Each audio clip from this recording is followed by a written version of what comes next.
नमस्कार, मैं भावना स्वामी, लेक्चरर राजस्थान शिक्षा महाविद्यालय, सम्राट जी का बाग, ब्रह्मपुरी, जयपुर।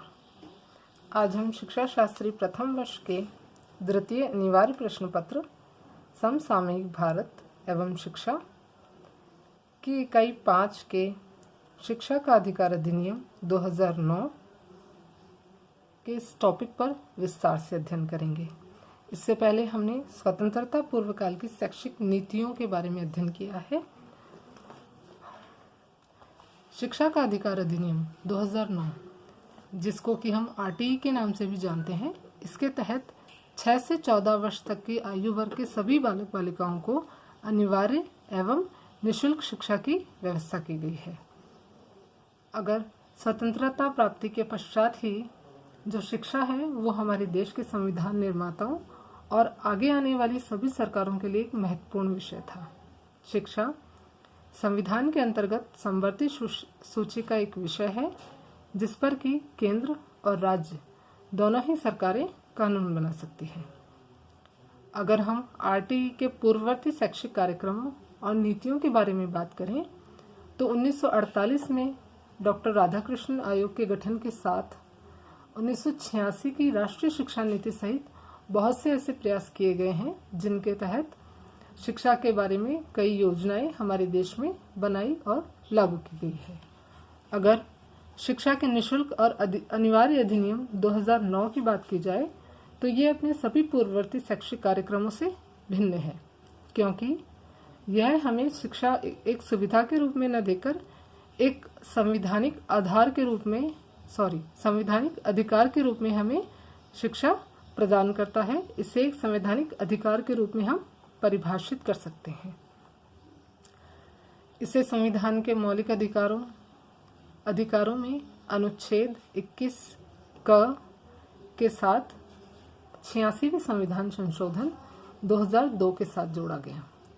आरटीई का यह अधिनियम 1 अप्रैल 2010 से संपूर्ण देश में लागू किया गया और साथ ही अभिभावकों का यह कर्तव्य भी सुनिश्चित किया गया कि वो अपने बच्चों की शिक्षा की व्यवस्था करें, जिसकी की विवेचना संविधान के भाग 4(1) में की गई है, जो कि हमारे कर्तव्यों से संबंधित है। इस अधिनियम के द्वारा न केवल विद्यालय में बच्चों के प्रवेश अपितु उनकी उपस्थिति, उनकी निरंतरता, क्रमोन्नति, उनकी शैक्षिक सुविधाओं की उपलब्धता की व्यवस्था भी स्थानीय अधिकारी और संबंधित व्यक्तियों को सौंपी गई है। यह अधिनियम केंद्र सरकार के द्वारा लागू एक योजना है और राजस्थान में अगर मैं बात करूं तो यह व्यवस्था मार्च 2011 से हमारे प्रदेश में लागू की गई। इसके साथ ही मैं यहाँ ये कहना चाहूँगी कि एक बहुत विस्तृत अधिनियम है, जिसके 7 अध्याय हैं और इसमें बहुत सी धाराएं जोड़ी गई है और इसकी बहुत सी विशेषताएं हैं जिनको संक्षिप्त रूप में हम आगे अध्ययन करेंगे। ये इसके प्रावधान भी हैं।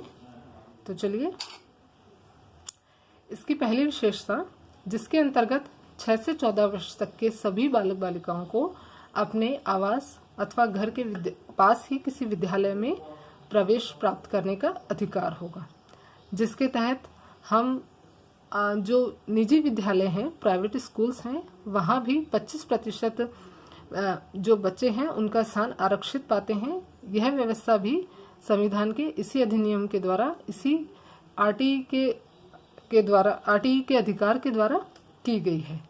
इसके तहत जितने भी निजी विद्यालय हैं उनमें 25% बच्चों के लिए स्थान आरक्षित किया जाएगा, जो कि गरीब तबके के बच्चों के लिए होंगे। इसके अलावा सभी सरकारी विद्यालयों में सभी बच्चों को निःशुल्क और अनिवार्य प्राथमिक शिक्षा की व्यवस्था की गई है, जिसके अंतर्गत 6 से 14 वर्ष तक की आयु वर्ग के सभी बालक बालिकाएं सम्मिलित होंगे।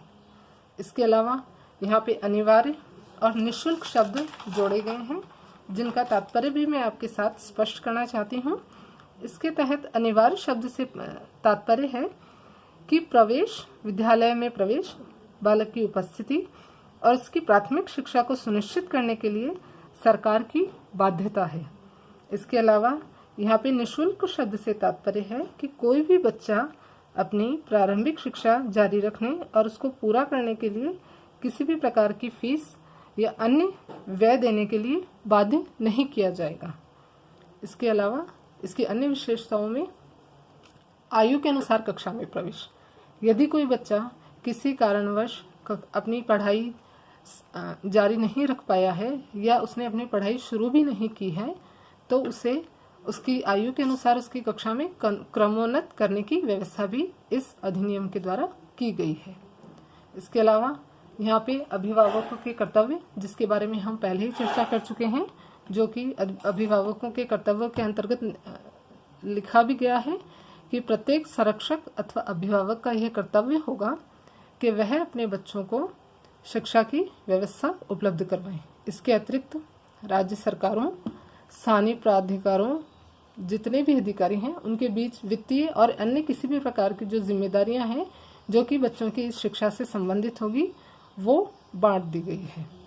इसके अलावा इसकी अन्य विशेषताओं में छात्र शिक्षक अनुपात, जिसके अंतर्गत प्राथमिक कक्षाओं जो कि कक्षा 1 से 5 तक होगी वहाँ 30 विद्यार्थियों पर एक शिक्षक की नियुक्ति की जाएगी। और यही व्यवस्था जो उच्च प्राथमिक कक्षाएं हैं जिनमें कक्षा 6 से 8 तक की कक्षाएं शामिल हैं उनमें 35 विद्यार्थियों पर एक शिक्षक की नियुक्ति होगी। इसके अलावा यदि शैक्षिक घंटों की बात की जाए तो एक सप्ताह में शिक्षा के 45 घंटे निर्धारित किए गए हैं। इसके अलावा अगर मैं एक सत्र की बात करूं तो एक संपूर्ण सत्र में कार्य दिवस 200 होंगे और इन 200 कार्य दिवसों में जो शैक्षिक घंटे होंगे वो होंगे 800। इसके अलावा इन सभी के अलावा जो भौतिक संरचना है, जो भौतिक सुविधाएं हैं, इसके बारे में भी इस अधिनियम में चर्चा की गई है, जिसके तहत विद्यालय का भवन, उसकी अवसंरचना, जिसके अंतर्गत कक्षा कक्ष, भौतिक सुविधाएं माफ कीजिएगा, बच्चों के लिए अच्छे क्लासरूम, रोशनी की पर्याप्त सुविधा और शौचालय की व्यवस्था की जाए। इसके अतिरिक्त जो मिड डे मील की व्यवस्था भी हमारी सरकार के द्वारा लागू की गई है उसकी उपलब्धता भी अनिवार्य होगी। इसके बाद ग्रामीण और शहरी क्षेत्रों में विद्यालयी अनुपात के संतुलन का भी ध्यान रखा जाएगा। जहाँ कहीं विद्यालय नहीं हो और आवश्यकता है वहाँ सरकार के द्वारा विद्यालय बनाए जाएंगे। इसके पश्चात SMC, जिसको कि स्कूल मैनेजमेंट कमेटी के नाम से हम जानते हैं, जो कि विद्यालयी प्रबंधन समिति है, इसके गठन की भी व्यवस्था की गई है, जिसमें अधिकतम 15 सदस्य हो सकते हैं, जिसके 1/3 सदस्य विद्यालय से होंगे। बाकी के सदस्य जो विद्यालय में अध्ययनरत विद्यार्थी हैं उनके अभिभावकों से लिए जाएंगे। इस समिति में 15 सदस्यों में से कम 7 सदस्य महिलाएं होनी आवश्यक है और इस समिति की बैठक 3 महीने में एक बार होना अनिवार्य है और यह समिति बच्चों की शिक्षा और उनकी सुविधाओं के बारे में विचार विमर्श करती है और इस समिति का गठन 2 वर्ष के लिए किया जाता है। इसके अलावा इसमें शिक्षकों